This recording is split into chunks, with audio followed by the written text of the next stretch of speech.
मित्राला असंच बोलता बोलता एकदा बोललेलो, की तुमच्या कोल्हापूरपेक्षा सातारचंच मटण लय भारी.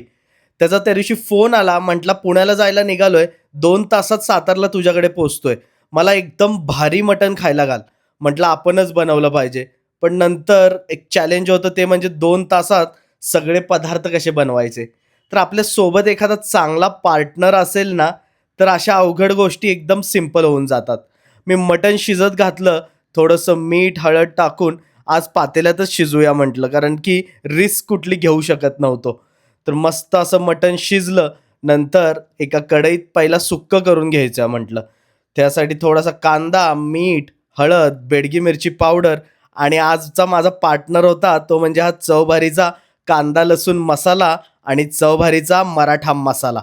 या दोन्ही मसाल्यांमुळे माझं एकदम प्लॅन सॉर्टेड झाला.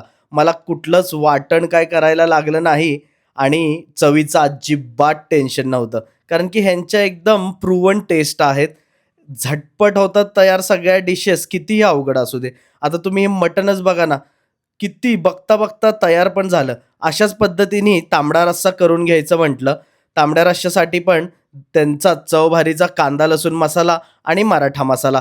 एक मराठा मसाल्याचं पाकीट असेल, तर त्याच्यात आपला रस्सा आणि सुक्कं दोन्ही 1-1 किलोचं होऊन जाईल.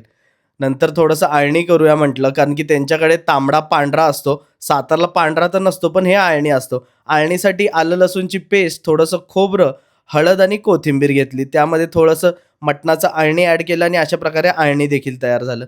आता खिमा पण करूया म्हटलं. खिम्यासाठी तेल घेतलं, त्यामध्ये थोडेसे खडे मसाले, जेवढा खिमा होता तेवढाच कांदा चिरून घेतला आणि त्याच्यात खिमा शिजायला घातला.